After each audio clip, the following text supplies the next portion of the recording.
Boa tarde aos companheiros e companheiras, sejam muito bem-vindos a essa mesa. Quero saudar aqui Walter Bayer, sim, que é presidente do Partido da Esquerda Europeia. Prazer muito grande tê-lo aqui. Saudar minha amiga Maite, que por muito tempo já nos conhecemos e convivemos nas nossas andanças. O Carlos Vega, que vai nos falar sobre as mudanças climáticas, junto com Inigo Martinez. Muito bem. E depois, na sequência, nós teremos também uma charla sobre as migrações. É outra mesa que vai se formar, é isso? É isso, Maite? Sim. Bom, quero dar boas-vindas a todos, dizer da importância de nós estarmos aqui no Fórum de São Paulo, nessa reunião, da importância de ter o Partido da Esquerda Europeia participando conosco aqui. Hoje eu encontrei com a delegação do Vietnã, que está participando aqui, do Partido Comunista do Vietnã, e nós conversávamos sobre a organização do foro, e eu dizia que o foro nasceu de uma articulação dos partidos de esquerda da América Latina, mas que ele tem se ampliado, e hoje nós temos delegações aqui de várias partes do mundo, né? Da Europa, da Ásia, do continente africano, dos americanos, e penso que cada vez mais precisamos ampliar.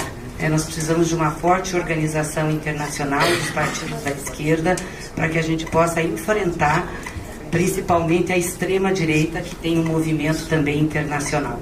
Acho que vocês tiveram oportunidade pela manhã, muitos eu estou vendo aqui estavam pela manhã, do nosso seminário sobre comunicação, a apresentação que a Fernanda e o Marcos fizeram, de um trabalho como funciona a rede da extrema-direita para enquadrar e divulgar aquilo que eles acham importante para descaracterizar e agredir a esquerda, desconstruir o papel da esquerda, das organizações de esquerda.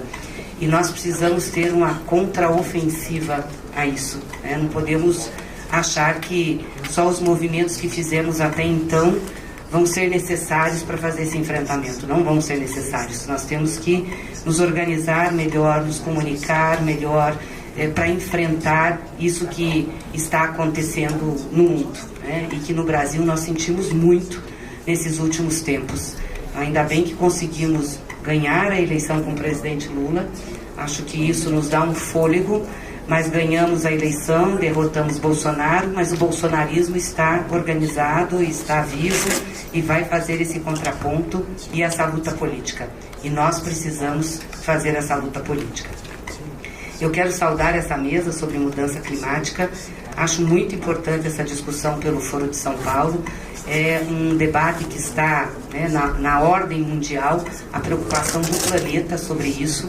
E o presidente Lula colocou a questão da mudança climática como uma prioridade da sua agenda, inclusive nas suas viagens internacionais.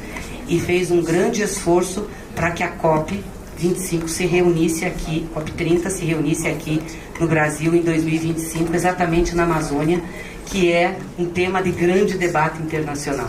A nossa preocupação é de como a gente faz a preservação da Amazônia, mas ao mesmo tempo sem ferir a soberania nacional dos partidos, dos países, que estão na região amazônica, e como também os países desenvolvidos podem colaborar efetivamente com isso. A preocupação do presidente Lula tem sido de que a cobrança dos países desenvolvidos tem sido exacerbada em cima dos países em desenvolvimento para a preservação de suas florestas e suas águas. E que isso não está correto. Acho que vocês tiveram a oportunidade de assistir o pronunciamento que ele fez na França, quando visitou agora o país, em que ele diz do compromisso do Brasil com esse tema, mas também exige um compromisso dos países desenvolvidos em relação às suas responsabilidades do passado.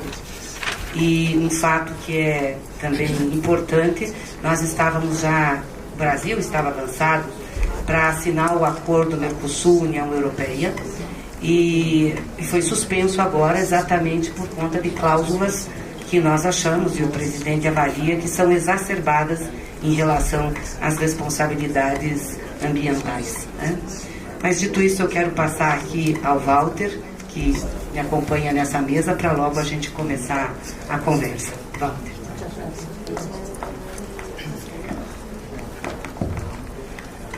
First of all, thank you very much. Casey, it's a joy and an honor to be with you here today. Thank you, Sao Paulo Forum, for hosting. Está muito baixo? Sí, es el micro que no funciona. Olá. Isso. Better? Yes. Screen. Once again, thank you very much, Casey. It's a joy and an honor to be with here today.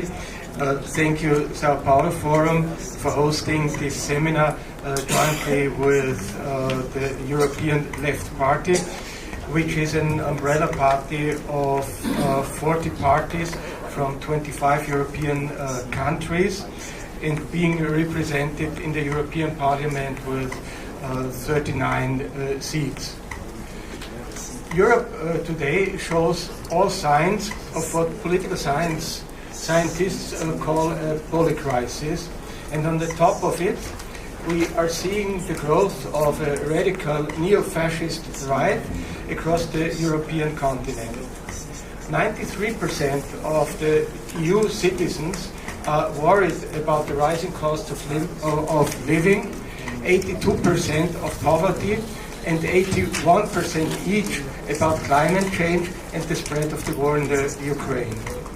The number of people pessimistic about the future reaches all-time levels.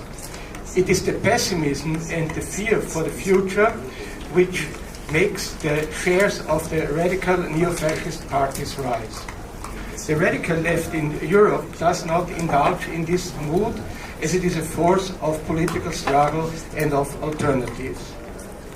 We have seen in the recent months in Europe the extraordinary growth of social protests, strike movements, the mobilization of the women's movements, and particularly the young generation, whose future lives are literally threatened by the climate crisis. So, and this is the challenge in view of the forthcoming European elections to be held in June 2024. How can we transform the impetus of the movement into a political force capable of changing the balance of power in Europe? There are successes which the movements have achieved and which also reflect themselves on the political level. A directive by the European Union obliging the states to introduce minimum wages, a directive for equal pay of men and women for equally valuable work, or a directive creating a minimum social protection for the 28 million employed in the gig economy. As you know, the European Commission also suspended during the pandemic the so-called Stability and Growth Pact, which has done so much harm to the societies by imposing brutal austerity measures on them. And this in the interest of the owners of large fortunes and the financial industry. Suspending this pact was a good move. For a moment, it seemed that the European Commission turned away from neoliberal orthodoxy in providing significant resources to the most vulnerable member states through community bonds, something which the left was calling for over the decades. Yet the beast of austerity in Europe is not dead. If, for example, the Growth and Stability Pact was reinvigorated, as German Finance Minister Lindner recently called for, it would have again catastrophic impact on the peripheral societies of the European Union. Obviously, progress can only assert itself only against the logic laid down in the European treaties and the capitalist character of the current system. Same applies for the climate crisis. In fact, green capitalism is an oxymoron, as the accumulation-driven logic of capitalism, by its character, cannot be sensitive to any limits of exploitation of people and nature. It is an established fact that the top 10% of income earners are accountable for 50% of the CO2 emissions. That shows that ecology is about class and about gender. The European Trade Union Confederation adopted a platform at its Congress a few weeks ago that converges in many respects with that of the European Left Party. For a green transformation of European industries that leaves no one behind, that creates secure and decently paid jobs, that is linked to an expansion and qualitative extension of public services, and that brings those enterprises that must serve the public interest to public ownership. Dear comrades, unfortunately, all progressive reforms we are talking about in Europe are under the caveat as Europe's future is overshadowed by the war which ravages the Ukraine. The party of the European left has clearly condemned the invasion of the Russian Federation, which has caused so much death and destruction. Also, ecologically, the war is a disaster. Dutch climate researcher Leonard de Klerk calculated that the war caused 120 million tons of CO2 emissions in its first year, which is equivalent to the annual emissions of a country size of Belgium. This must be put to an end. The war has shown in the last months how easily nuclear power plants could get out of control, or parts of the world's largest nuclear arsenal can fall into the hands of warlords.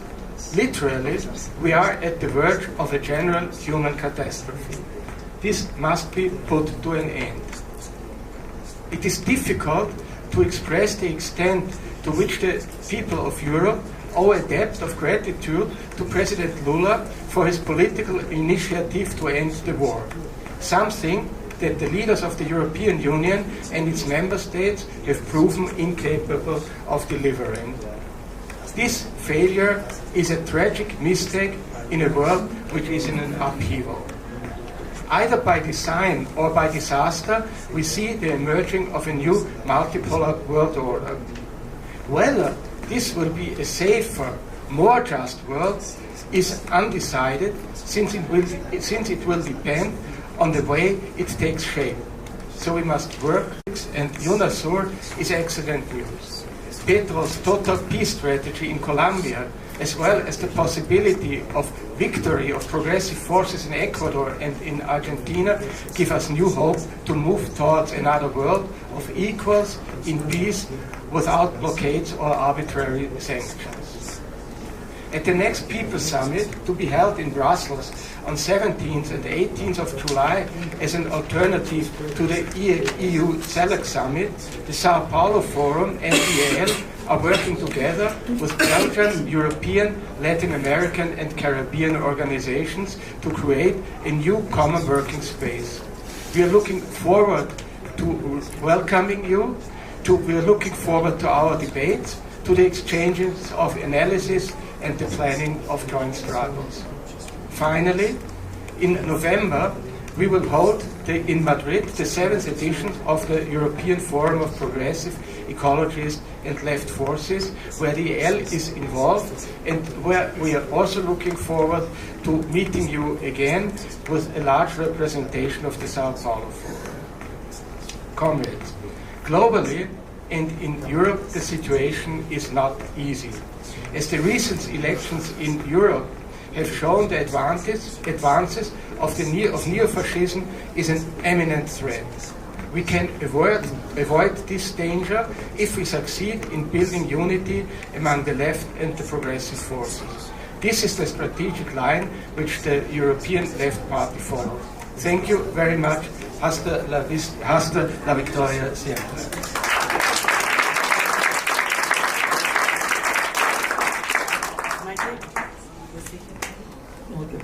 Não? Mediar a mesa? Na mediação, sim. Então, passarei a você. Só quero agradecer, queria aproveitar, Walter, sua presença, para agradecer muito a solidariedade e o apoio todo que nós tivemos do PI, do Partido da Esquerda Europeia, e com todas as suas organizações, a resistência que fizemos aqui no Brasil, tanto em relação ao golpe contra a presidenta Dilma, a prisão do presidente Lula e depois também desse processo eleitoral. Caso PI, todos os partidos que estão aqui, ontem eu disse na abertura que nós não teríamos a vitória que nós tivemos aqui se não fosse essa solidariedade internacional. Então, muito obrigada. Quero só anunciar a presença entre a gente do deputado federal Lindbergh Farias, que está aqui. Seja muito bem-vindo. E passar a você, Maite, então, para que você possa mediar a mesa aqui. Esse aqui também.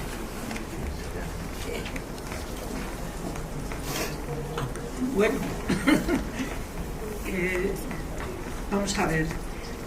Yo lo que voy a hacer es moderar el panel y como tenemos poco tiempo, no voy a decir... El desafío que tenemos globalmente relacionado al cambio climático.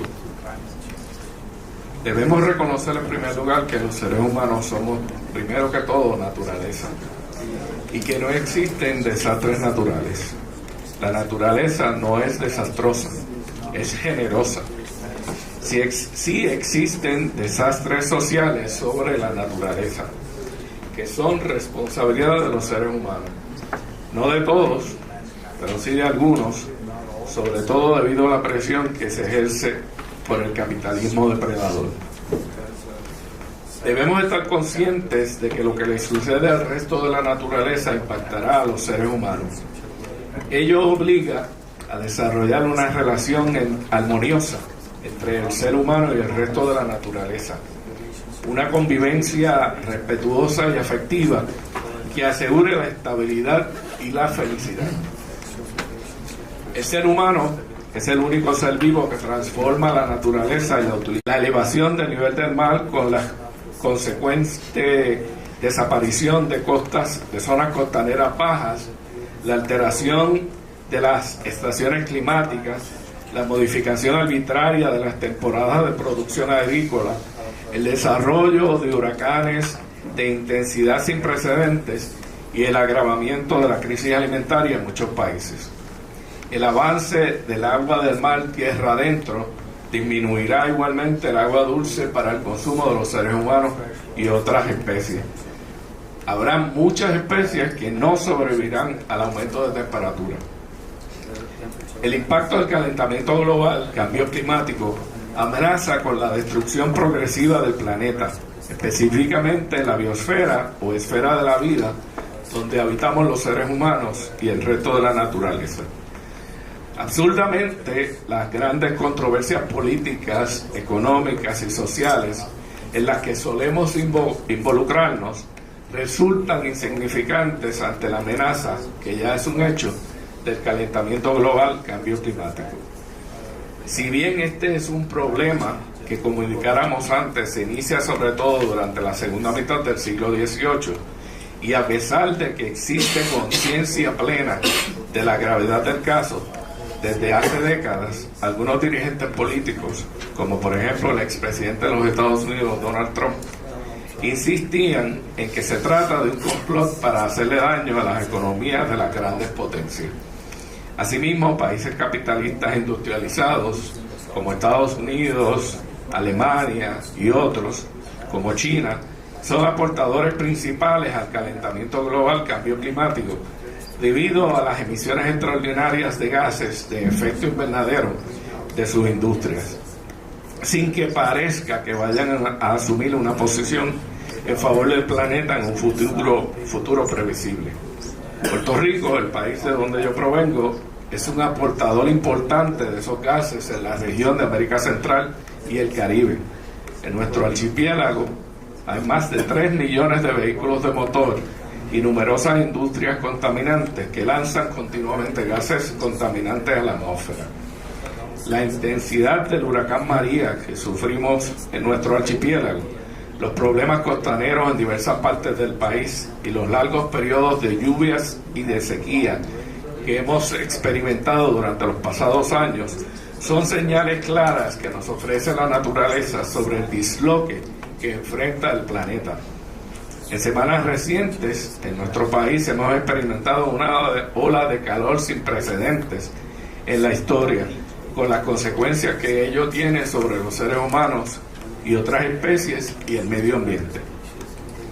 El cambio climático se expresa ya en transformaciones evidentes en el clima actual que se intensificarán en el futuro.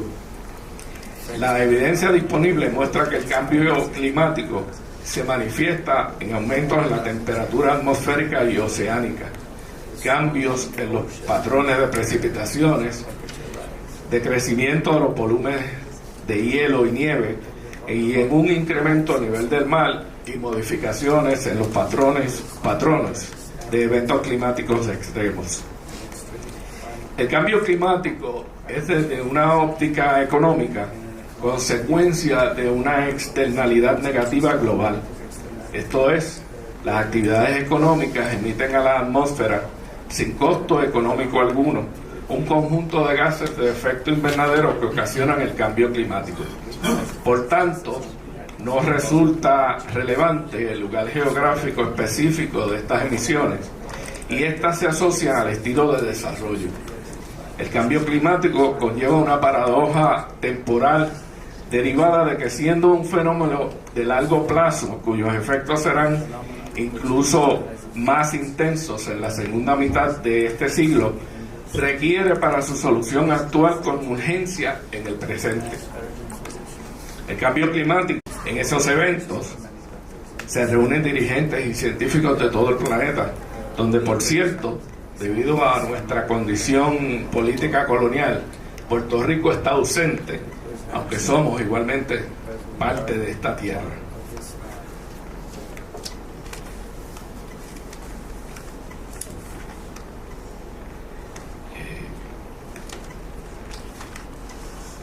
La evidencia disponible muestra que ya existen diversas manifestaciones climáticas y los compromisos de mitigación asumidos por los países de Naciones Unidas son aún insuficientes para alcanzar la estabilización del clima.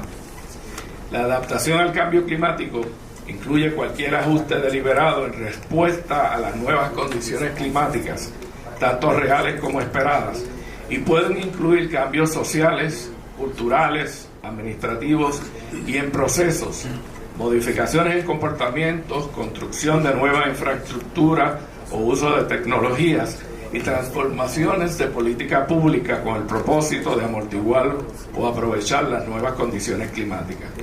En nuestra región del Caribe, Cuba ha fortalecido sus políticas para enfrentar el cambio climático. Ha adoptado un plan de 100 años, Tarea Vida, para afrontarlo, que combina la asunción de la ciencia en las leyes, soluciones naturales y nacionales y la participación comunitaria. Cuba enfrenta un limitado acceso a las fuentes internacionales de financiación y ha recurrido a soluciones nacionales que pueden ser muy relevantes para el resto del Caribe y otros países, especialmente con el endeudamiento que muchos enfrentan. En República Dominicana se creó en el 2008 el Consejo Nacional para el Cambio Climático y Mecanismo de Desarrollo Limpio, que pretende la formulación de las políticas públicas y las estrategias necesarias para prevenir y mitigar los gases de efecto invernadero y la adaptación a los efectos adversos del cambio climático, procurando que las entidades públicas y actores claves de la sociedad civil dominicana alcancen un alto grado de información, sensibilización, educación sobre sus causas y consecuencias, así como el compromiso de mitigación frente al fenómeno. En mi país se adoptó la ley número 33 del 2019, conocida... Bueno, buenas tardes, buena tarde a Rocha León. Es un placer estar aquí y es imposible no repetir algunas de las ideas que el compañero, de una forma pues yo creo que brillante, también nos ha contado, y bueno, pues intentaré no repetir y saltarme las partes que eran iguales, ¿no? Creemos y afirmamos, ¿no?, que este sistema en el que vivimos, podríamos resumir que ha declarado la guerra a la vida con este caos climático, con una escasez ligada a bienes que son finitos, con una vulneración de la protección social, una protección social que la resumiríamos también en que esa protección social asimétricamente afecta en función de la clase, de la edad, del género y también del origen. Y tenemos una fuerte degradación y graves ataques a la democracia con recortes de derechos sociales y económicos que fueron luchados por generaciones anteriores con mucho esfuerzo. Tenemos guerras, tenemos migraciones forzadas, tanto internas como internacionales, extractivismo y expulsión. Y todo esto ha hecho que que vivamos en una fuerte crisis de valores, una crisis de la democracia, de la justicia, de la paz, y una quiebra muy importante del humanismo que la propia ultraderecha negacionista, de este caso también del cambio climático como de otras evidencias científicas, defiende explícitamente para la salida del cambio climático salidas autoritarias, misóginas, racistas y violentas. Y esto puede llevar a una cierta desesperanza social y trataré luego de darle la vuelta. En el año 2022 se produjo el 50 aniversario de la publicación de un informe de Limits to the Growth de la profesora Donella Meadows, un informe que alertó ya hace 50 años, 51, de las graves consecuencias ecológicas que iba a tener que el capitalismo industrial, que el capitalismo fósil no tuviera ninguna variación en el sistema de producción, y alertaba de que si no se tomaban medidas urgentes, pues la sociedad industrial iba a colapsar a mitad del siglo XXI. No podemos decir que no se haya hecho nada en los últimos 50 años y especialmente en los últimos 30 años, pero es totalmente insuficiente. Insuficiente porque ese desarrollo sostenible de ese capitalismo verde no ha supuesto un freno sustancial a las emisiones y sobre todo a un modelo de consumo totalmente desigual e irracional. El conflicto capital-vida, como decía al principio, cada vez es más crudo. Y un capitalismo verde, si se sigue basando exactamente igual que el capitalismo fósil en el extractivismo y en el extraer de comunidades en vías de desarrollo materiales para que sociedades ya desarrolladas se sigan desarrollando, pues no parece que sea la solución. Y a pesar de todo esto, como decía, creemos que somos sociedades, tanto en el norte global como en el sur global, somos sociedades que tenemos el suficiente conocimiento, los suficientes bienes y recursos para poder cambiar y darle la vuelta a... Muy claro que las responsabilidades no son las mismas, ni a nivel global, ni a nivel de los estados, ni a nivel del interior de las sociedades. El modelo extractivista, fomentado por el norte global, explica aproximadamente el 50% de las emisiones de gases de efecto invernadero y más allá del 90% de la pérdida de biodiversidad en el planeta. Esto según los datos del IPCC. Si atendemos al uso de recursos, en términos de renta per cápita, vemos cómo en América del Norte, principalmente por causa de Estados Unidos, está claramente en cabeza de ese consumo de 30 toneladas por persona en el año 2019. Esto es un consumo 1,5 veces mayor que el que se produce en Europa y hasta 7 veces superior al que se produce en África. Y por poner un ejemplo que a mí me atañe, si todo el mundo tuviera el sistema de consumo del Estado español, necesitaríamos entre 2,5 y 3 planetas para soportar ese modelo de consumo y a todas luces, pues eso indica que es totalmente insostenible. Con las emisiones de gases de efecto invernadero, el norte global es responsable del 92% de las emisiones acumuladas de dióxido de carbono desde 1850. Solo Estados Unidos es responsable del 40% de dichas emisiones, mientras que los países que forman la Unión Europea actualmente es el 29%. O sea, podríamos afirmar que ese eje atlantista, ese eje de la OTAN, Estados Unidos y la Unión Europea, desde el año 1850 es responsable de ese 69% de las emisiones. Y también, a nivel de clases, podemos decir una propuesta que una economista británica, Kate Raworth, le llama la economía de la rosquilla, que es que tenemos que garantizar un suelo social para garantizar vidas dignas a todas las personas, pero que ese suelo social tiene que estar dentro del techo ecológico, es decir, de los límites del planeta. Ese espacio seguro y justo para la humanidad es lo que tenemos que trabajar. Y lo más complicado de todo, lógicamente, es la falta de voluntad política y de mayorías para tomar las decisiones que estén a la altura del reto que tenemos, ¿no? Eso es el principal problema que lógicamente tenemos en este momento, que tenemos una asimetría en cuanto a nuestra capacidad de transformación, pero lejos va a quedar si seguimos con estas propuestas que encima de la mesa, con esa propuesta del Acuerdo de París de que a final de siglo no suba más de 1,5 grados la temperatura del planeta, y el IPCC, el panel de expertos de Naciones Unidas, ya alertaba el año 2021 que si no se tomaban medidas más drásticas, la subida iba a ser superior a los 2,7 grados. Por tanto, y voy acabando con esto, nuestro objetivo sociopolítico pasa necesariamente por una desescalada de la dimensión material de la economía hasta situarla dentro de los límites del planeta. Y esto no quiere decir que todo el mundo, como creo que he dicho antes, pero para ser más claro, que todo el mundo se tenga que apretar el cinturón.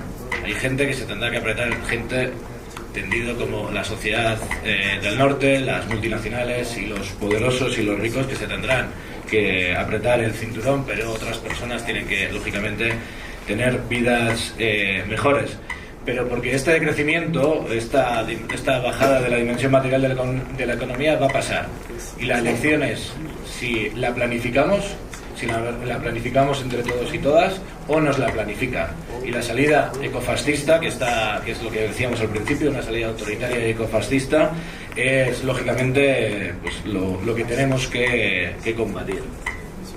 Por tanto, por resumir, propuesta de cambio de modelo económico, un consumo destinado a satisfacer las necesidades humanas. Como decía, no todo el mundo tiene que apretarse el cinturón, lo que se debe crecer mucho es el uso global de los bienes finitos, una reorientación general de la producción hacia actividades que tengan menor intensidad y menor impacto ecológico, y que además vayan a satisfacer las necesidades humanas.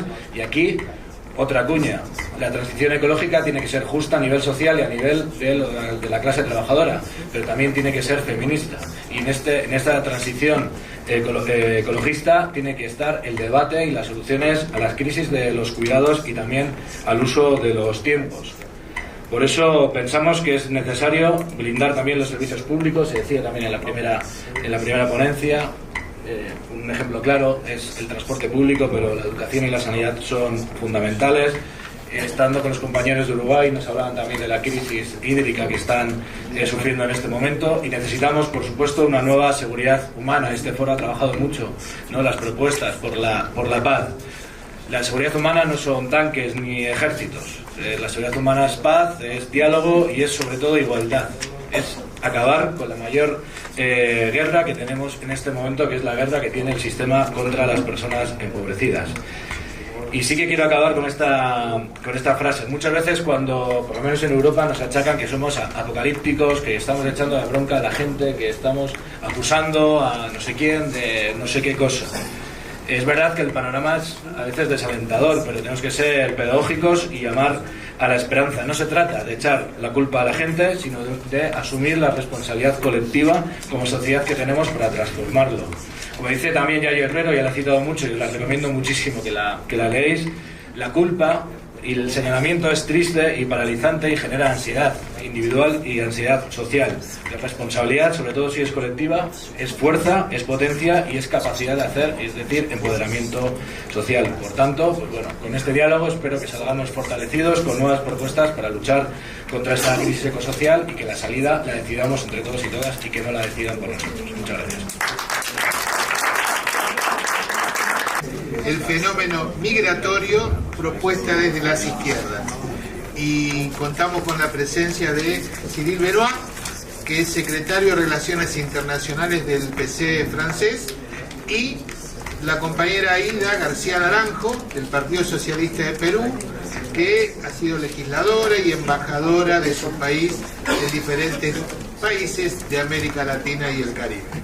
Así que le vamos a pedir en esta oportunidad, como en el panel anterior y respetando la similitud y el equilibrio en la composición y disertantes de la mesa, le vamos a pedir al compañero Cyril Benoit que inicie su exposición para que luego concluya la compañera Aida. Buenas tardes, gracias por el espacio. empezando aclarando que, como ven en el folleto, se suponía que iba a hablar Manu Pineda, el eurodiputado. Como se darán cuenta, yo no soy Manu Pineda, pero voy a intentar reemplazarlo brevemente. Hola. E o som está um pouco baixo também, se a nossa... No sé si está así mejor. Y aclaro también que no soy secretario de Relaciones Internacionales, sino que formo parte del secretariado. Ya.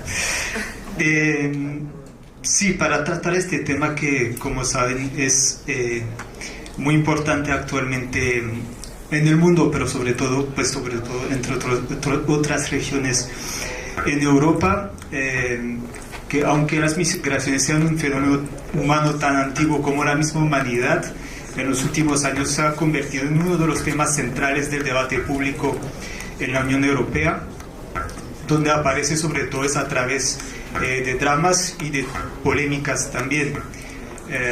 Hoy el discurso antimigrantes es uno de los ejes centrales de la extrema derecha, uno de sus principales motores, pero va también conquistando otros sectores desde la derecha, entre comillas, liberal, hasta el centro y hasta sectores situados a la izquierda. Podemos pensar en la situación, por ejemplo, en Dinamarca, con la socialdemocracia que ha implementado políticas contra los migrantes duras, pero también que va hacia otros sectores del electorado. Ha impregnado el discurso antimigrante muchos sectores de la sociedad. Por ejemplo, en Francia, que es el caso que yo conozco mejor, hoy casi el 50% de los simpatizantes de izquierda declaran que hay demasiados inmigrantes en el país, lo que supone un salto de 21% más en 5 años. Entonces es un discurso muy como desarrollado y que puede generar también cierta incomodidad dentro de la misma izquierda, dentro de los mismos partidos de izquierda, porque pues se ha vuelto como un poco el sentido común, pero también porque existe esta preocupación de no hacer el juego a la derecha, ¿no? Yendo a su terreno. Sin embargo, entonces yo creo que es muy cierto lo que dijo el presidente Lula hace un par de días en el discurso que dio frente al foro, que cuando dice que la izquierda ha perdido la hegemonía sobre las cuestiones migratorias. Sin embargo, esto no quiere decir que hayamos abandonado nuestras banderas de batalla en este aspecto, ni renunciado a tener propuestas alternativas basadas en el respeto a los derechos humanos, la dignidad humana y los intereses de los trabajadores y los pueblos. Antes de empezar, yo quería también, dar algunas cifras solo para situar el debate, ¿no? El Alto Comisionado de las Naciones Unidas identifica a 108,4 millones de personas desplazadas a la fuerza por el mundo, entre los cuales hay 62,5 millones de desplazados internos y 29,4 millones de refugiados.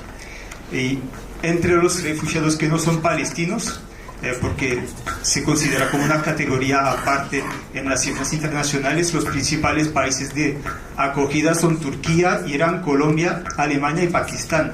Es decir, que Europa no es la primera región que recibe a refugiados, y que la mayoría de los movimientos forzados están entre países del sur. Y yo creo que es importante porque se maneja mucho ese discurso de submersión, de invasión, pero si miramos a las cifras es distinta la realidad. Para la izquierda yo identifico como 3 urgencias que tenemos que responder. La primera es denunciar la política migratoria de la Unión Europea y actuar para una política de la acogida humana y solidaria. Porque frente al incremento del número de personas que buscan refugio en el continente, que es cierto sobre todo desde 2014-2015 que ha habido un incremento fuerte en los números, las autoridades de la Unión y de la gran mayoría de los estados ha sido intentar construir una fortaleza Europa, entre comillas, militarizando las fronteras del continente, o de la Unión por lo menos.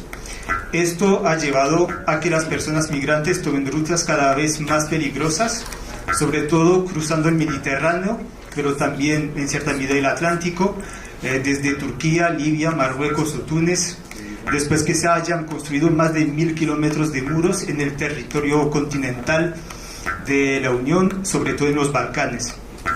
Y esta ruta marítima es mucho más peligrosa y desde 2014 hay un estimado de 27.000 muertos intentando cruzar el mar para llegar a Europa. 2.500 personas en el solo 2022, que son cifras espeluznantes, ¿no? Y esa muerte de masas se ha vuelto banal para muchos, a pesar de alguno que otro lloriqueo un poco hipócrita de las autoridades europeas cuando pasa una catástrofe que no se puede esconder, como el naufrago de una embarcación con más de 700 personas hace un par de semanas cerca de Grecia, a pesar de que los aviones de Frontex, de la agencia europea, habían identificado la nave, pero no hicieron nada, y hoy hay centenares de muertos más. También hay que recordar la represión hacia los migrantes que intentaron cruzar la frontera con el enclave español de Melilla, en territorio marroquí, que causó la muerte de 23 personas hace un par de años. Otro mecanismo que se ha implementado y que ha generado muchas violaciones de los derechos humanos es los acuerdos con los países terceros, es decir, países no europeos, para que ellos gestionen o bloqueen los flujos de migrantes. Lo que ha resultado en violaciones, tal vez la más repugnante, ha sido la esclavitud de miles de personas de África negra en Libia por parte de las milicias en Libia, ¿no? Y esto, más allá de esas violaciones, ha llevado una sumisión de los gobiernos europeos a los intereses de gobiernos autocráticos, como el gobierno de Turquía, pero también el gobierno de Marruecos, y este chantaje a las migraciones ha llevado, por ejemplo, como resultado el cambio de posición del gobierno español sobre la autodeterminación de Sáhara Occidental. Entonces estamos viendo también resultados en el plano político. Esta situación no está por mejorar si seguimos así. Es más, puede que empeore con el Pacto de Migración y Asilo que está siendo elaborado y negociando por la Comisión Europea y los Estados miembros desde el 2020, que quieren concluir el año entrante, que bajaría aún más los estándares para la protección de los migrantes al establecer procedimientos acelerados que reducen las garantías para el tratamiento de las demandas de asilo y facilitan la expulsión hacia países terceros que muchas veces ni siquiera son los países de donde vienen las personas migrantes. Y otro elemento de este pacto es que legalizaría la negativa de algunos países, de los más reaccionarios de la Unión Europea, entre ellos Hungría y Polonia, de acoger ni un solo migrante, ¿no? Migrante que no sea blanco, porque para ucranianos, y está bien, y lo valoramos, sí se ha acogido a las personas que huyeron de su país, pero cuando vienen de África o Asia, ahí sí que se cierran las fronteras totalmente, ¿no? Y bueno, podrían rechazar acoger a cualquier persona solo pagando 20.000 euros por persona y deshaciéndose de sus responsabilidades, ¿no? Y bueno, creemos nosotros desde la izquierda que esta política ya es fallida, ¿no? Porque estamos en un periodo de la historia de la humanidad donde la movilidad nunca había sido tan fácil ni tan valorizada como trayectoria personal, pero al mismo tiempo es donde más se cierran las fronteras, ¿no? Pero es ilusorio construir muros para detener un fenómeno histórico de la humanidad, ¿no?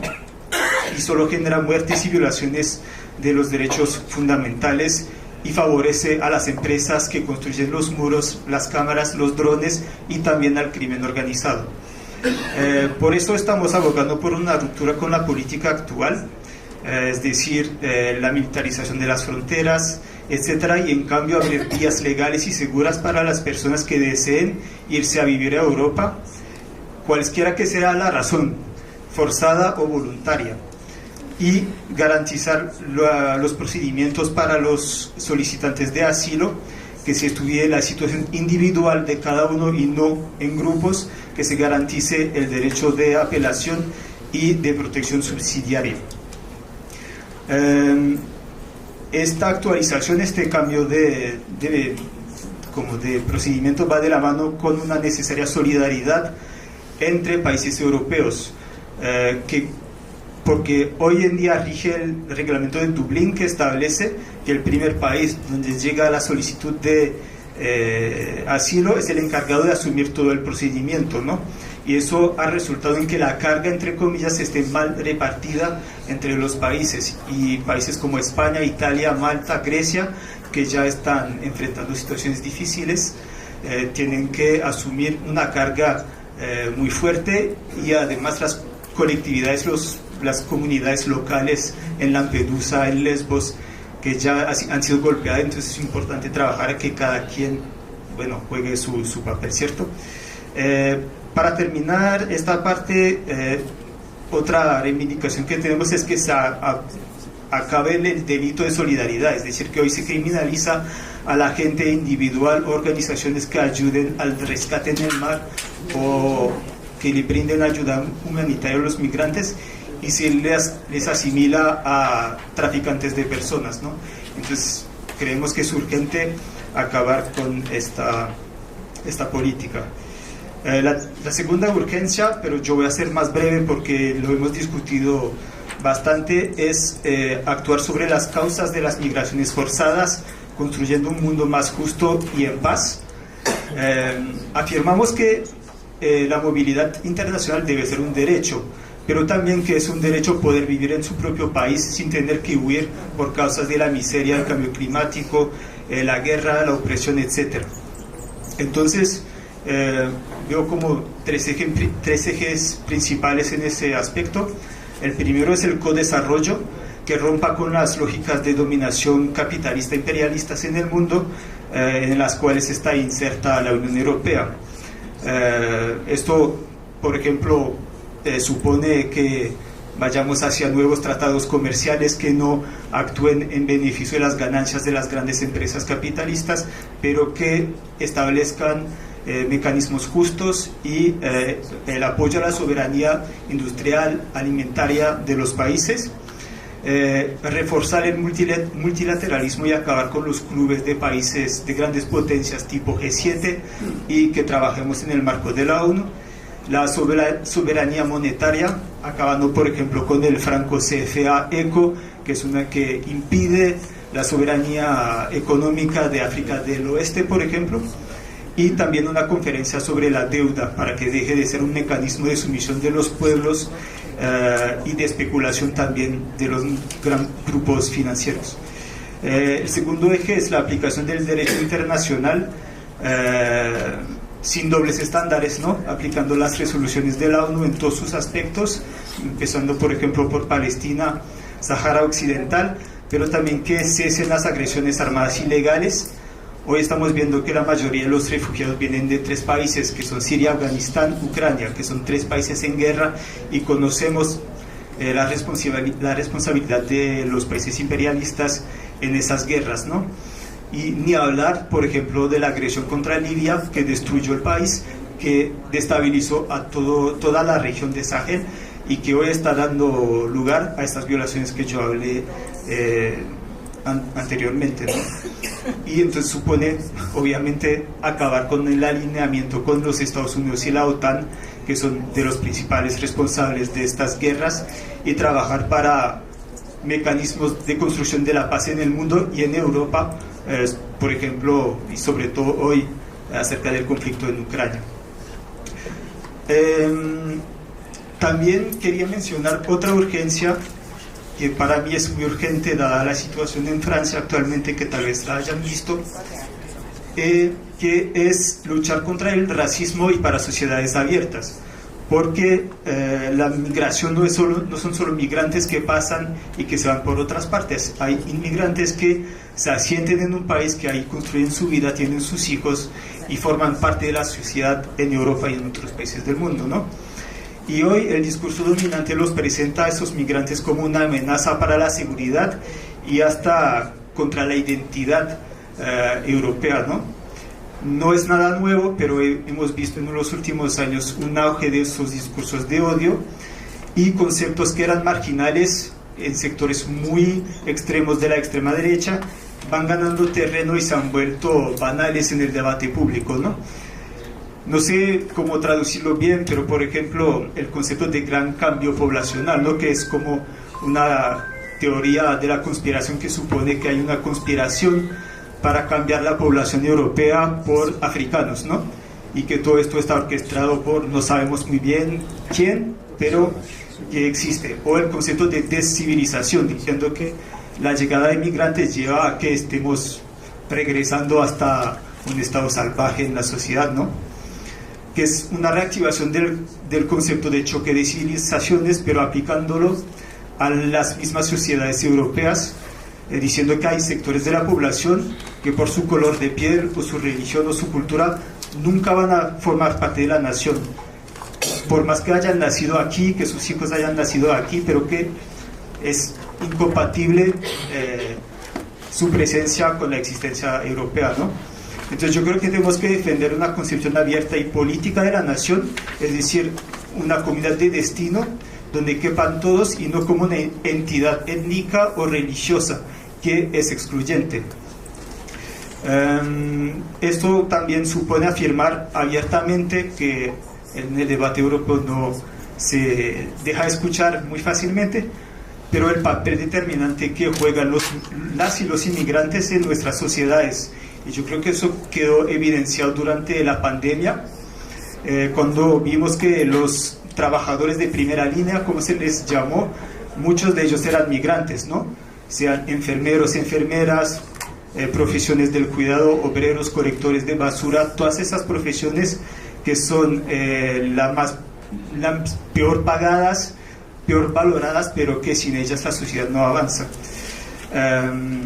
Y yo creo que eso es importante, ligado con la igualdad de derechos en todos sus aspectos, ¿no? De salarios, de derechos políticos también, de vivienda, de educación, de salud, porque así vamos luchando contra la política de división y de oposición entre los trabajadores que fomenta la extrema derecha, pero que fomentan muchos sectores políticos en nuestros países, y diciendo que es ampliando derechos que vamos a luchar contra la sobreexplotación de esos trabajadores inmigrantes y trabajar hacia la unidad de los trabajadores.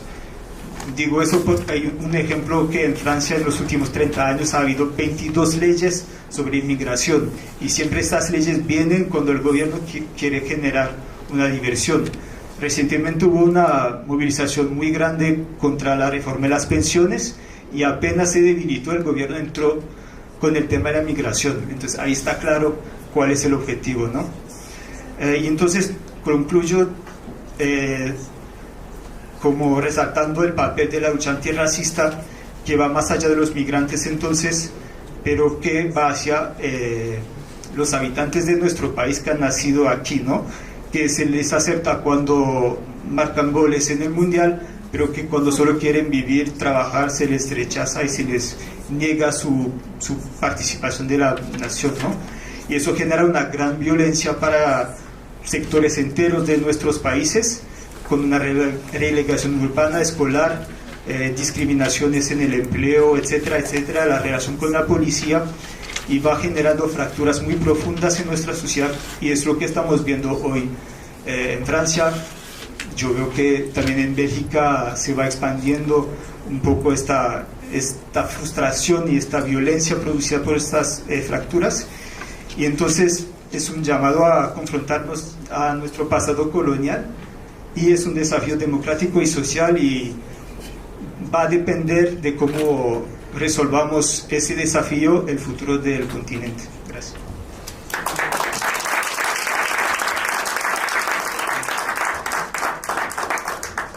Gracias a ti.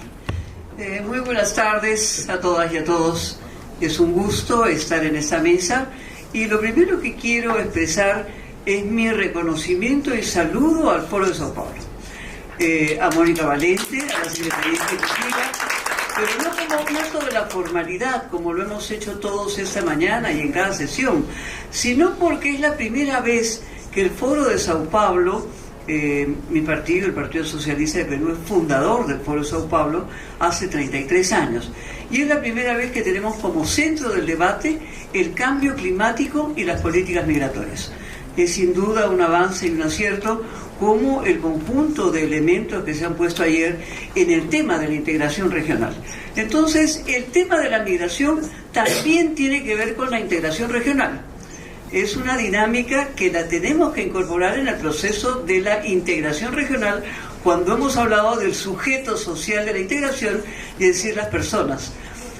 Quiero plantear que esta reflexión debiera tener como objetivo lo siguiente: en primer lugar, tener una lectura común de la problemática migratoria, y en segundo lugar, tener una estrategia articulada de nosotros de cómo enfrentarla, de cómo abordarla. Digamos, esa es la orientación en que quiero hacer esta exposición, haciendo una especie de introducción a este marco general de la política integratoria, de la política migratoria, para que tengamos justamente esa visión común. Y luego, en esta estrategia común articulada, no podemos dejar el contexto actual, en donde como Foro de Sao Paulo estaremos presentes en Bruselas en la discusión América Latina, Unión Europea, ni más ni menos que 33 naciones de América y 27 naciones europeas. Es un momento fundamental y es un momento en donde el tema está colocado tanto en las reuniones de la sociedad civil, la juventud, las organizaciones y movimientos sociales, como en los estados y en la Cumbre de los Pueblos, en donde el compañero Alejandro Rusconi informará después, y estamos siendo parte de la Comisión Política de la Cumbre de los Pueblos con el conjunto de las articulaciones políticas y sociales. Dicho lo cual, quiero decir lo siguiente: en la introducción que se nos presenta el día de hoy, se habla que han pasado 72 años desde la elaboración de la Convención del Estatuto sobre los Refugiados en 1951. Pero como queremos dar un marco legal y un marco cuantitativo y cualitativo de la migración, debemos de decir que la política migratoria en el mundo tiene una declaración universal que no se remite al Estatuto del Refugiado del 71 o del 51, sino que se repite al nuevo Pacto Mundial de las Migraciones ordenada, legal y segura. Ese es el marco mundial que rige hoy día para las migraciones, que fue aprobado en Marrakech en diciembre del 2018. Y ese es el marco regulatorio hoy día, y digo yo que lo que tenemos que tener en cuenta es el Pacto Mundial, porque es el que nos rige. Es decir, Bolsonaro se retiró y Lula inmediatamente se ha incorporado al Pacto Mundial de las Migraciones. Y nuestros países son signatarios de ese pacto, tanto los que vamos de América Latina a la cumbre, como los países europeos que asisten a la cumbre. Por lo tanto, tenemos un marco regulatorio, y si bien es cierto, los latinoamericanos sabemos que muchas veces hay tratados que son tinta sobre papel, y que muchas veces, efectivamente, entre el dicho y el hecho hay mucho trecho. La realidad es que la ley y las declaraciones universales tienen un peso simbólico, un marco regulatorio que efectivamente debe de ser exigible desde nuestros países, desde nuestros estados y sobre todo desde la población migrante. Lo segundo que quiero decir es que la población migrante en el mundo se acerca a los 300 millones de personas que migran. Por lo tanto, uno podría decir que es una población que pudiese ser asimilada por casi 200 naciones que tiene el mundo. Lo que pasa es que este porcentaje, que supera los 2.5, que pudiese ser absorbida, no está dispersa en 200 naciones, sino está concentrada en 5 grandes corredores migratorios: 3 hacia el lado europeo-asiático y 2 hacia el lado de América Latina. Yo voy a poner un poco más de énfasis en el tema de América Latina por el hecho de ser parte, digamos, de ese continente nuestro, ¿no? Bien ha dicho el compañero de Francia, efectivamente, que no es que Europa tiene que tener la preocupación ni que los 300 millones de migrantes están yendo a Europa, porque esa no es la realidad. Sin embargo, estamos en una situación crítica en donde el Mediterráneo se ha convertido en tumba de migrantes. Es una cosa que no se puede seguir permitiendo, y eso lo tenemos que tener claros. Y no es que han ido hacia Europa, efectivamente, esta población migrante ubicada en los 5 corredores migratorios. Estados Unidos es el primer destino de los migrantes en el mundo. No estamos hablando de otro continente, estamos hablando de Estados Unidos como el primer destino migratorio acá, en América. El segundo en Europa es Alemania y el tercero es Arabia Saudita. Esos son los destinos migratorios que tiene esa población. En la actualidad tenemos Argentina y Brasil, en el caso de Sudamérica, los principales destinos migratorios. Y es importante tener esto en cuenta para el foro, en tanto, digamos, el peso significativo que tienen nuestros países también del sur, de que son un destino migratorio. Y Sao Paulo en esos momentos atraviesa una crisis migratoria. Hay una crisis en una de las localidades importantes en donde se han tenido que desplazar funcionarios de acá que atienden la temática migratoria, Pablo Iles en concreto, para atender esta problemática en el caso brasilero, cuyo destino, cuyo país es el destino de los principales migrantes del sur. Luego tenemos efectivamente los principales países de origen. En el caso de América Latina, efectivamente es Venezuela el principal país de origen. Acá es importante señalar una cosa como peruana. Pedro Pablo Kuczynski, gobernante electo en el 2016, tuvo una estrategia de crear el Grupo de Lima y de convertirse en atracción del migrante venezolano como una lógica de enfrentar el gobierno de Venezuela. Y efectivamente se ha generado, en el caso peruano, la presencia de 1,5 millones de migrantes venezolanos. Pero esos migrantes venezolanos se desplazaron a Colombia, a Ecuador, a Perú, a Chile, y por supuesto que Pedro Pablo Kuczynski organizó la actividad del Grupo de Lima para enfrentar efectivamente la política venezolana y generar desde fuera una movilización anti-venezolana en base, digamos, a la base social migratoria que se había desplazado y que tenía a Guaidó como cabeza de esa representación. Recordemos que para el caso peruano hemos tenido embajadores de Guaidó reconocidos por Kuczynski en el caso peruano, embajador que despachaba, digamos, en el Starbucks, en el café Starbucks, porque efectivamente Venezuela no dejó las propiedades que tenía en términos de su consulado, de su embajada, de su residencia. Un migrante venezolano cobra 1/3 que el peruano. Y por lo tanto, si bien es cierto el Perú tenía choro barato, como se dice, hoy día teníamos un venezolano mucho más barato que el peruano. Es decir, los objetivos fueron políticos y fueron de población económicamente activa, laboral, al servicio del sector empresarial, con costos baratísimos para la producción en el Perú, y eso genera efectivamente problemas en el Perú. Ya nos vamos al sur, hoy día nos vamos a Brasil, Argentina, como destinos principales, como tercer destino Chile. Es decir, el sur o Sudamérica, lo que sería la base de UNASUR, porque era muy importante definir lo que era UNASUR, tenemos más de 11 millones de nuevos migrantes. Y nuestros estados no tienen ni los presupuestos para atenderlos, ni menos las características de la política, o sea, las reglas, las normas y el personal capacitado.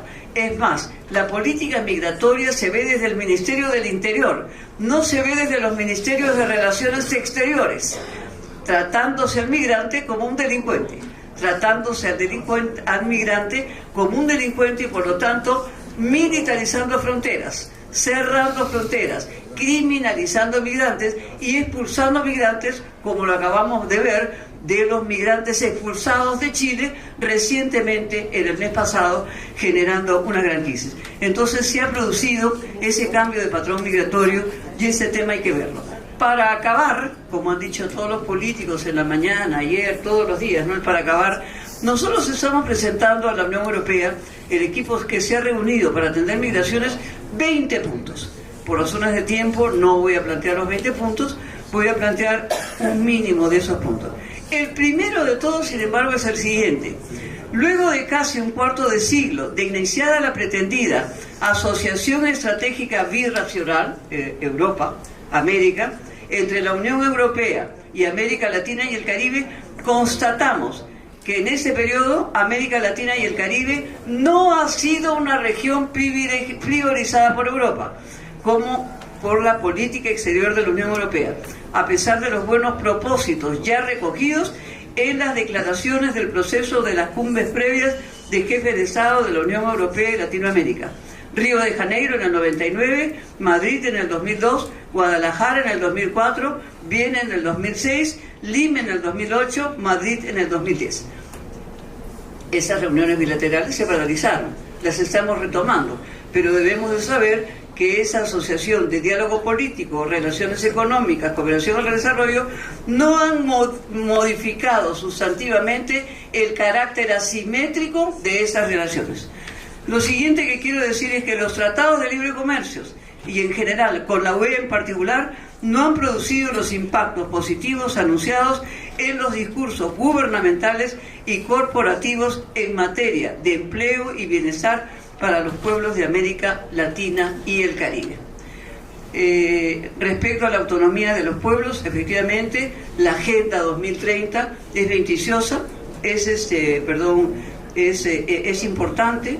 Debemos de continuar con la cooperación política y financiera de las dos regiones y en el marco de los procesos multilaterales debemos garantizar el goce efectivo de derechos humanos y la lucha contra el cambio climático.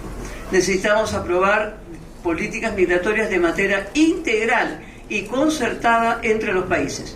Debemos de establecer políticas fiscales y tributarias y de gasto público realmente orientadas a alcanzar justicia fiscal. Y finalmente, efectivamente, debemos apoyar la creación de instrumentos jurídicamente vinculantes sobre las corporaciones transnacionales y las empresas con relación a derechos humanos. Debemos de saber que ese Pacto Mundial de las Migraciones, del cual hemos hablado, si bien es cierto, está suscrito por nuestros países, los que asistimos a la cumbre UE-LAC, no es vinculante. Por lo tanto, debemos de avanzar a normativa nacional, local, territorial, que garantice efectivamente derechos para todos y migrar con derechos. Muchas gracias. Muchísimas gracias a Cyril y a Ida. Antes de ver si hay alguna pregunta. Tres cosas. Creo que hay que hacer alguna revisión sobre las cifras de las remesas en América Central. En el caso de El Salvador, por ejemplo, entiendo que hasta el 18% del presupuesto de El Salvador proviene de remesas, por dar un caso. 30%. 30%, peor todavía. 30. Ahora, hay más de 40 millones de latinoamericanos, latinoamericanas, caribeños, caribeñas en Estados Unidos. Un llamado a fortalecer la iniciativa que desde años este Foro de Sao Paulo genera en esa inmensa población que incluso es superior en número a la población afrodescendiente, afroestadounidense, con una influencia política, económica y social cada vez mayor. Tenemos una enorme responsabilidad como Foro de Sao Paulo, en Estados Unidos mismo. Y tercero, en el caso particular de Puerto Rico, por la condición de colonia, solemos no aparecer en estas estadísticas. Somos ciudadanos de Estados Unidos, no somos oficialmente emigrantes, somos migrantes. ¿Y qué sucede? Que entonces no se nos cuenta. ¿La realidad cuál es? En Estados Unidos habitan más de 5 millones de puertorriqueños y puertorriqueñas, cifra que es superior a la cifra de puertorriqueños y puertorriqueñas que habita en Puerto Rico, donde habitamos 3.2 millones de habitantes. Es decir, la situación de crisis económica y social, el colapso del modelo colonial del Estado Libre Asociado, ha conducido a que una de las grandes salidas de la población puertorriqueña sea emigrar a Estados Unidos. Y yo les advierto y les aseguro, como le decía esta mañana a las compañeras mexicanas, este pasaporte y la condición ciudadana puede servir para que al cruzar la puerta del aeropuerto no haya que pasar por aduana. Pero una vez usted entra a Estados Unidos como puertorriqueño, usted es otro mexicano, como en palabras de Donald Trump. O sea, usted es otro latinoamericano y caribeño que enfrenta y sufre y padece las mismas circunstancias. De forma que quisiera que se incorporara en la conciencia nuestra, sobre todo el hecho de que hay más de 5 millones de compatriotas puertorriqueños en los Estados Unidos como consecuencia directa de la crisis del modelo colonial, que por cierto cumple 125 años el próximo 25 de julio, fecha en que fuimos invadidos militarmente por Estados Unidos. Muchas gracias. Muy importante todas las cifras que manejaron los compañeros, los planteos sobre medio ambiente, lo que hubo al principio. Pero una pregunta que tendríamos que proponerlas como respuesta posterior y quizás como un elemento de trabajo para el próximo año, porque una afirmación que plantea nuestra querida Mocha me quedó rebotando. Son 54 naciones de África, dijo ella, que tienen problemas de inmigración o tienen problemas de que sus ciudadanos se van para otro lado. Lo de Afganistán, lo de Siria, la guerra, todo lo que nosotros sabemos que pasa ahí, que provocó la migración. ¿No será momento que nosotros nos pongamos a pensar cuáles son las causas que generan esos problemas en los países de origen?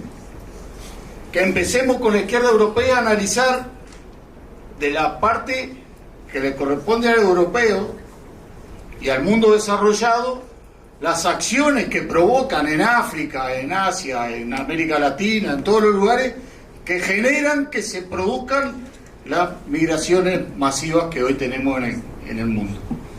Porque si no vamos a seguir haciendo análisis de números, de cifras, de todo, que está muy bien, está correctísimo lo que dice ella, pero lo de Venezuela hay que decir que fue un acto de guerra, en este caso guerra económica, contra una nación soberana que provocó lo que provocó. Y lo mismo está pasando en el África. ¿Qué papel han jugado los estados centrales de Europa en el vaciamiento de los estados africanos que provocan los miles de migrantes hacia allá? Porque se quejan cuando pasan por la frontera de Melilla y lo que decía la Mocha. Pero nosotros mismos no hemos sido capaces de hacer un análisis profundo de eso, y con esto termino, y ponernos a denunciar que eso está pasando porque hay toda una injerencia del mundo desarrollado en nuestros países que provocan esa situación. Pero en Estados Unidos nos tienen muertos en vida y eso no se ha tomado en cuenta. Como migrantes estamos en la esclavitud del siglo XXI, donde no tienes derechos para nada, ¿sí? Donde hace más ya de casi 40 años, que los migrantes, y estoy de acuerdo ahora mencionando lo que dice la compañera, todos deberíamos tener derecho a migrar y migrar con derechos. Sin embargo, eso no sucede y debemos de denunciarlo ahora. Y la pregunta es, ¿se violan nuestros derechos en Estados Unidos no solamente de casi 40 millones de mexicanos, como la minoría más grande, pero Latinoamérica y el Caribe también está en Estados Unidos? Y los están esclavizando y violando sus derechos. La pregunta es, ¿podríamos hacer un pronunciamiento? Porque nada menos hoy llegó la caravana de apoyo a la Florida, que empezó en San Diego y empezaron a organizar varios compañeros. Desafortunadamente, pues yo preferí venir aquí porque es importante ponerlo. De hacer una denuncia y alzar la voz, como dice el compañero, de que se están violando los derechos de los seres humanos que han migrado, porque realmente es una ley, la ley SB 1718, que criminaliza no solo al migrante que está trabajando, sino también al que le pueda dar techo, comida, transporte, lo que sea. Es una ley inhumana, es lo básico de los derechos humanos violado simple y sencillamente porque no existe el poder de decir el derecho a migrar y migrar con derechos. Entonces, cabe la posibilidad de, como Foro de Sao Paulo, hacer un pronunciamiento o levantar la voz, hacer la denuncia, no solo con lo que está ocurriendo en este momento, sino con lo que dice el compañero, ¿no? Ahí muere la gente y no pasa nada porque son migrantes. Participación de los presentes y le damos paso al próximo panel para disertar, explicar lo que va a ser el próximo encuentro entre la Unión Europea y la CELAC que se va a realizar en Europa. Estamos trabajando en la cumbre social desde hace ya casi 4 meses, con algunos problemillas que os podéis imaginar, porque organizar en pleno mes de julio en Bruselas una actividad es absurdo completamente, y además lo hizo a propósito el presidente del gobierno de mi país, porque no quiso hacerla en España, porque si la hace en España, pues con la cantidad de gente que hay ahí, con el idioma, etcétera, hubiera sido todo más sencillo. pero es que en julio en Bélgica no hay nadie. O sea, el mes de julio es el mes de vacaciones que toman los belgas. Por tanto, esto está hecho a propósito para bajar el nivel de la cumbre de los pueblos. Bueno, el trabajo del Foro de Sao Paulo es fundamental en esta cumbre, porque hay organizaciones de migrantes en Bélgica, en Francia, en España, en Luxemburgo, etcétera, que sí que están haciendo un buen trabajo, pero quien realmente tiene peso político es el Foro de Sao Paulo. Por eso es tan importante la presencia, en este caso, nombrado por el Foro de Alejandro Rusconi, porque es, digamos, el ente que tiene más capacidad de unir a todas y todos los que allí estamos.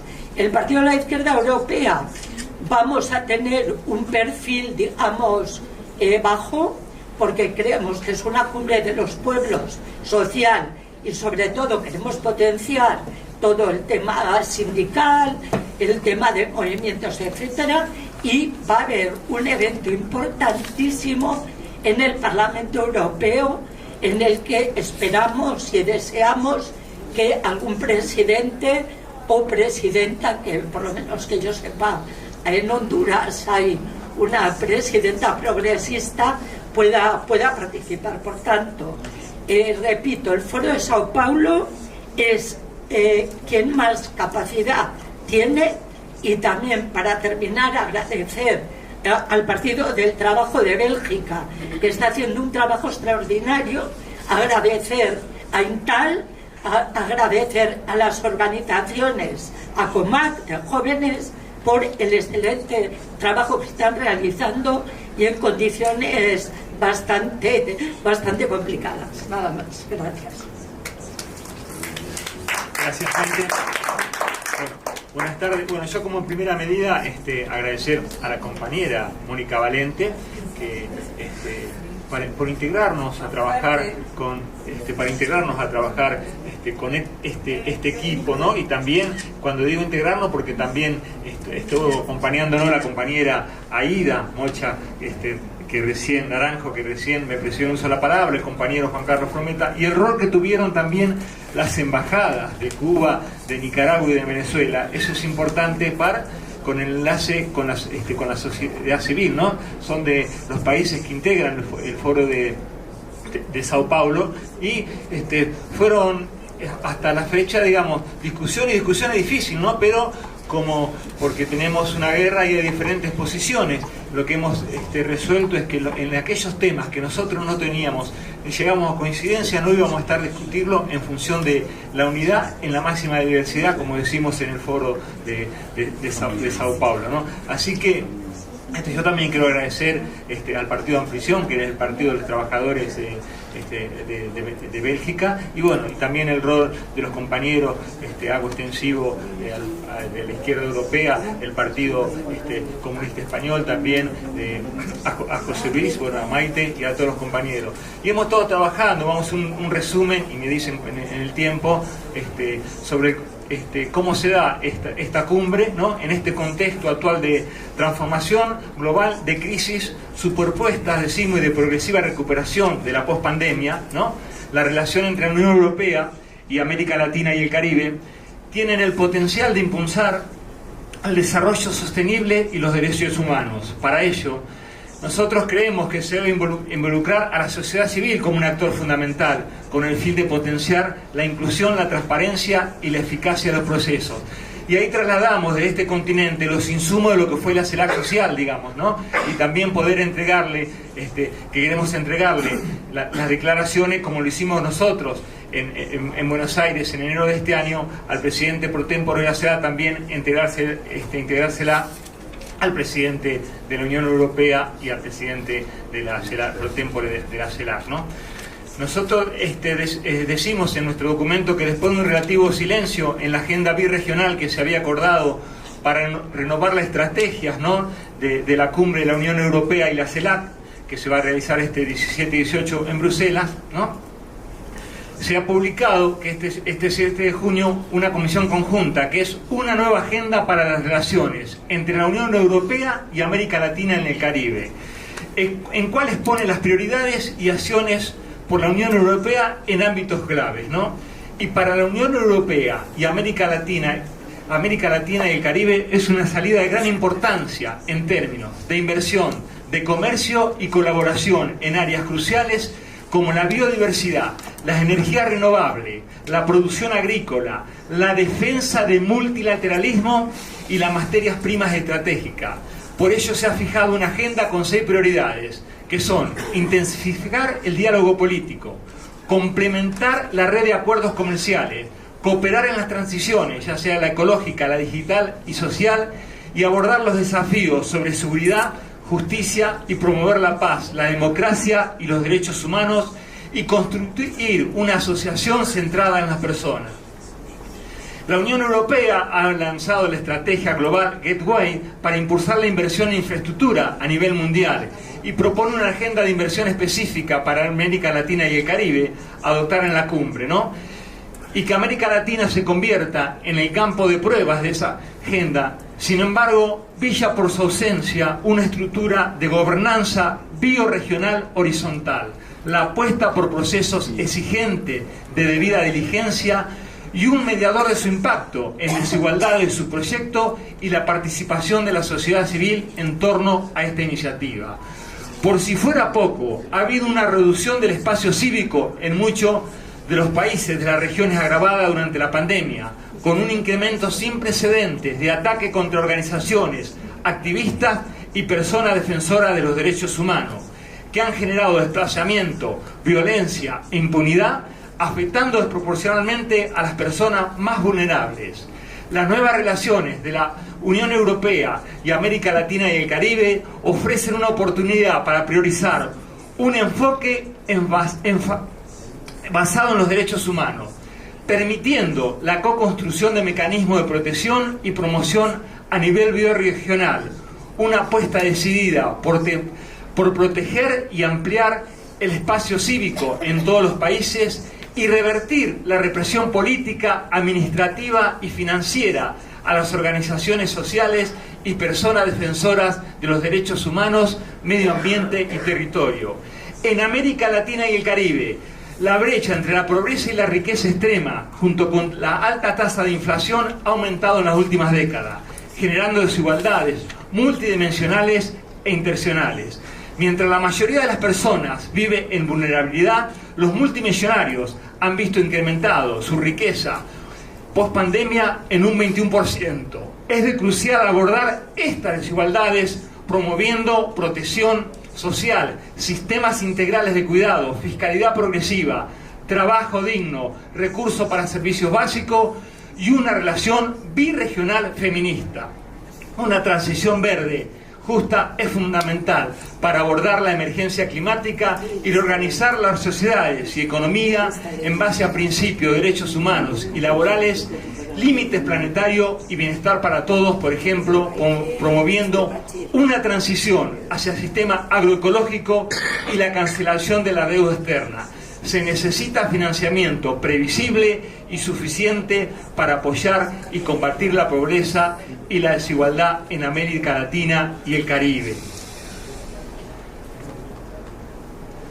Nosotros decimos que es importante la presencia de la sociedad civil, pero hoy brilla por su ausencia, porque en un contexto global de retroceso democrático, restricción del espacio cívico, creciente protesta social y crisis de confianza ciudadana en las instituciones políticas estatales, la participación de una sociedad civil activa, independiente y diversa resulta crucial para proteger los derechos humanos, fomentar el pluralismo, articular la necesidad de los ciudadanos y contribuir en el diseño, implementación y evaluación de las políticas públicas.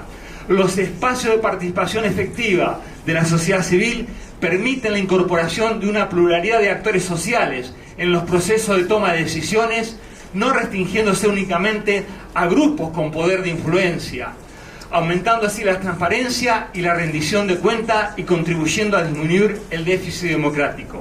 Las organizaciones de la sociedad civil promueven la paz, facilitan la resolución de conflictos, fomentan la innovación y construyen cohesión social y se movilizan a favor de las personas más desfavorecidas. Las conclusiones del Consejo de la Unión Europea sobre el compromiso con la sociedad civil en las relaciones exteriores en el 2017 reconocen las múltiples y variadas funciones de la sociedad civil que se desempeñan como promotoras de la democracia y defensora del Estado de Derecho, la justicia social y los derechos humanos. Subraya igualmente su importancia para el cumplimiento de la estrategia global de la Agenda de la Unión Europea 2030. Sin embargo, en la práctica no se están establecidos ni implementados mecanismos efectivos en el marco de las relaciones de la Unión Europea-CELAC para cumplir con esta responsabilidad y facilitar un entorno habilitante para la participación de las organizaciones de la sociedad civil. Y sobre la base del aporte histórico, la relevancia actual y la legitimidad del trabajo de las organizaciones y redes de la sociedad civil que conforman el grupo de la Unión Europea y América Latina y el Caribe y otras organizaciones de la sociedad civil aliada, estamos trabajando para organizar en base a 4 temas específicos, que son el espacio cívico, la democracia, las desigualdades, la transición verde y justa y los acuerdos comerciales y de inversión. Y planteamos recomendaciones prioritarias y concretas para la renovación de las relaciones. Estos temas son prioritarios y queremos ofrecer una visión alternativa y crítica, pero que sea constructiva a la lógica de relacionamiento que rige las relaciones entre la Unión Europea y América Latina y el Caribe. Así que, compañeras y compañeros, nosotros lo que instamos es a participar todos los que puedan. Es muy difícil, Maite lo decía, se hace en Bruselas, se corrió de España. Es muy difícil también para los compañeros de España porque en el fin de semana siguiente, esa semana, tienen elecciones. Pero bueno, nosotros vamos a tratar de aportar en la discusión y, como le decía anteriormente, ¿no?, tratando de llevar esa unidad birregional más allá de la diversidad que podemos encontrar. Muchísimas gracias. Queridos companheiros, queridas companheiras, em primeiro lugar, quisera agradecer a todos que estão aqui participando desta oitava edição do seminário Visões Compartilhadas entre o Foro de São Paulo e o Partido da Esquerda Europeia. E agradecer também a los companheiros e companheiras do Partido de la Esquerda Europeia e nossos companheiros como Dercos e Rusconi, que estão também na comissão de enlace, que han preparado este 8º encontro seminário de visões compartilhadas. Mira que estamos por 8 vezes com esta edição de hoje. Estamos eu creio que uns 4 anos mais ou menos, seguindo este caminho de intercâmbio de ideias e, mais do que intercâmbio de ideias, também logrando preparar entendimentos comuns e preparar ações em conjunto, porque isso é o que nos ajuda a incidir sobre os temas que nos preocupam deste lado do Atlântico e do outro também. Então, o único que eu quisera dizer é que, em primeiro lugar, muitas graças a todos, devemos seguir adelante neste caminho. Em segundo lugar, convocar a todos e todas é super difícil, sabemos, lo de la cumbre de Bruxelas, pero convocar a todos e todas que puedan acompanhar isso, a participar deste evento, porque será simultâneo, se não me engano, a la cumbre de los presidentes. E temos lá a notícia que o presidente Lula vai a ir a Bruxelas. Então, estarmos allá, assim como estivemos em la cumbre de la CELAC em enero em Argentina, em Buenos Aires, estarmos allá também tendrá uma importância estratégica y sinalizadora, simbólica, muy fuerte. Muchas gracias a todos. Como ustedes pueden percibir, estoy súper cansada. Empecé a hablar portugués, se me perdieron las palabras del poco español que yo sé, pero ustedes saben que estamos como Foro de São Paulo, Secretaria Ejecutiva, partidos miembros, muy comprometidos con ese proceso de visiones compartidas. Gracias.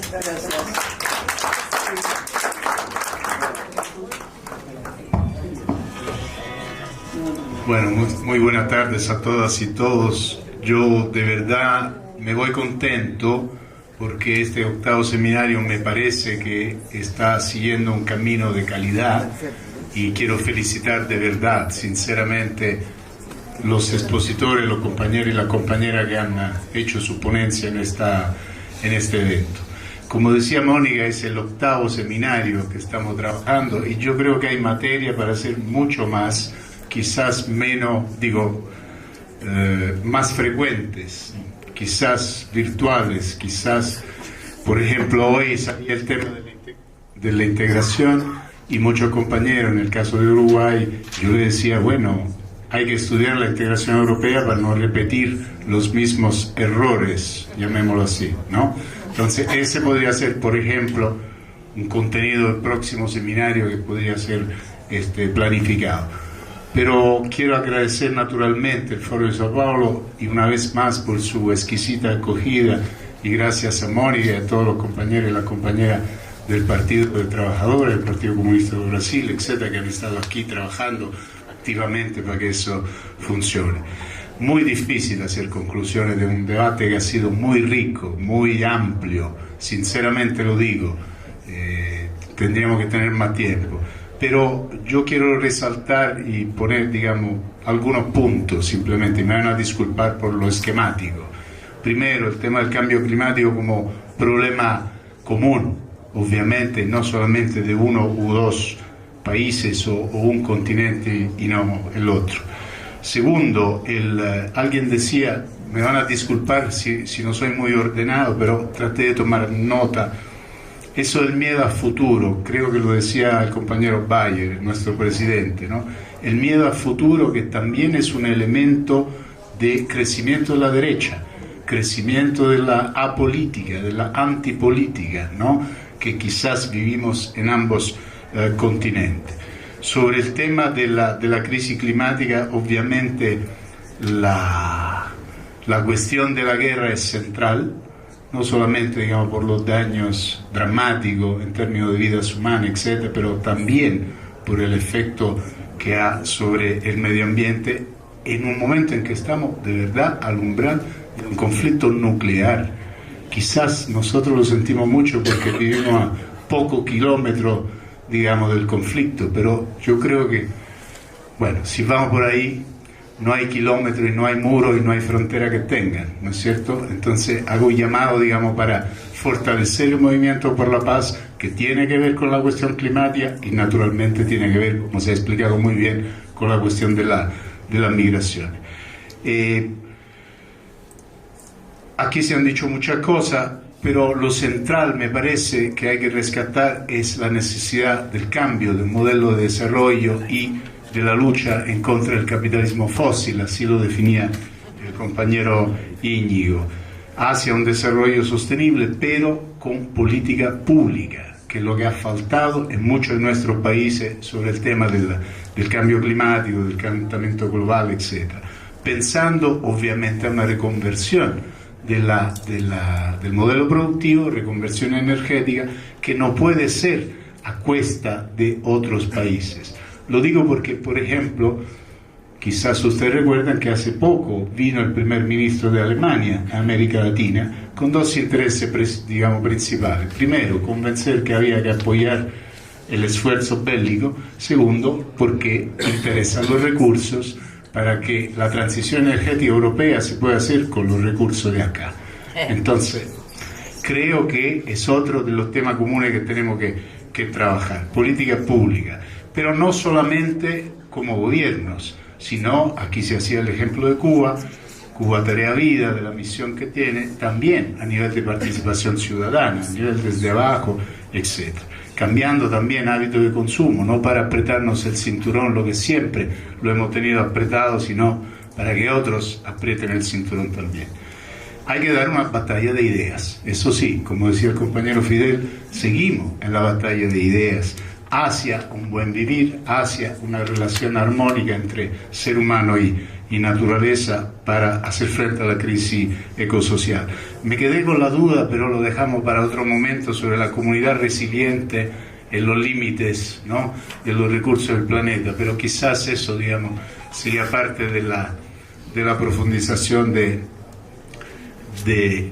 los temas que estamos tocando. Sobre la cuestión de la migración, también aquí se han quitado unos mitos, ¿no? Es decir, se han derribado unos mitos, que Europa era el centro de la migración, que, en fin, el tema de la remesa, etcétera, etcétera. Aquí se ha dicho muy claramente que los conflictos bélicos, así como las crisis ambientales, son causa de migración. Y eso lo están enfrentando los gobiernos nuestros y de América Latina, con una militarización de la frontera, con muros y muros que pero no van a servir, porque no hay muros que detengan, ¿no?, la transhumancia humana, no sé cómo se dice en español, se dice así, qué bien. Reconociendo el derecho de asilo, peleando y luchando en contra de Europa Fortaleza, de la logia de Fortaleza Europa que contaba el compañero Cyril, pero atacando las causas de las migraciones. Con derecho a migrar, me encantó el derecho a migrar y migrar con derecho que decía la compañera Mocha, de verdad que sí, reconociendo el derecho de asilo, decía, y atacando la causa de inmigración forzada, ¿no?, hacia un co-desarrollo, hacia una relación más igualitaria, multilateral, atacando y cancelando la deuda, ¿no?, histórica que el Club de París y los países ricos siguen cobrando. Hay un elemento clave, me parece a mí, no solamente en América Latina, sino también en Europa, que es el tema del crecimiento del fascismo a raíz de la migración. Aquí se ha recordado lo que ahí se llama la sustitución étnica, ¿no?, el complot para la sustitución étnica, que va de la mano con el identitarismo, que además no se entiende qué es el identitarismo, porque todos somos muy mezclados, por suerte, ¿no? Entonces, reivindicar la identidad versus el migrante, versus el ajeno, versus el otro, es otro de los elementos que ha permitido a la derecha fascista crecer, no solamente en Europa, sino también en otros países. Y es obviamente utilizado de manera manipulada e instrumental. Se ha dicho también la necesidad de la igualdad de condiciones de trabajo, la igualdad de condiciones entre trabajadores y trabajadoras, migrantes y no migrantes, y la necesidad de... Me perdí. Aquí va. La necesidad de pelear, digamos, la concepción de la guerra entre pobres, ¿no?, que muchas veces, digamos, la migración desata, y la utilización de la derecha de la guerra entre pobres.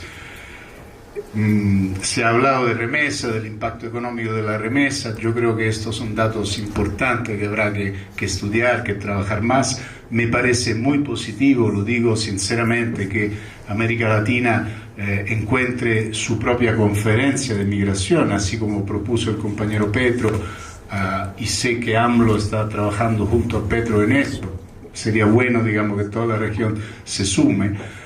Pero insisto, no es solamente un esfuerzo de gobierno, sino también nuestro, como partido, como organizaciones sociales, como movimiento sindical, etc. Y la necesidad de política migratoria concertada, de normativas vinculantes, como recordaba Mocha.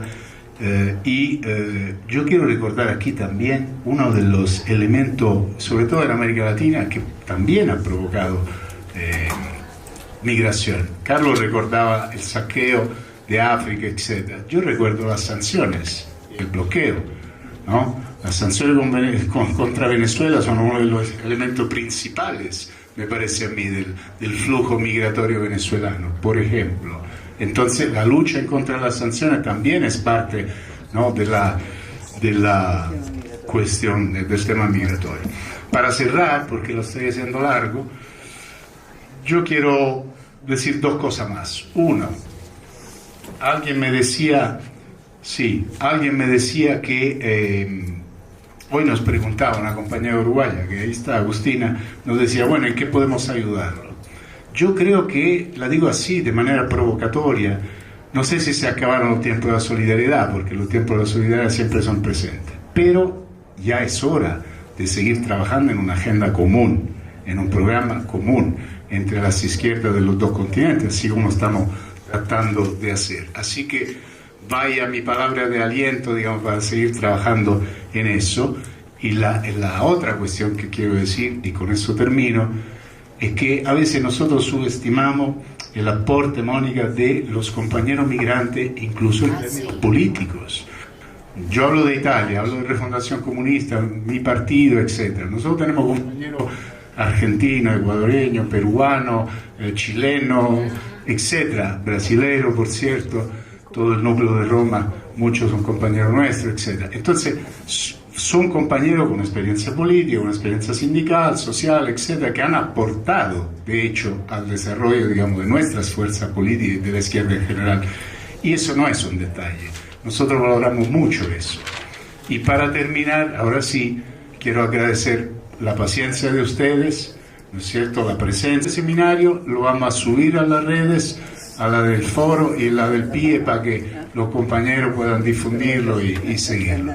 Muchas gracias.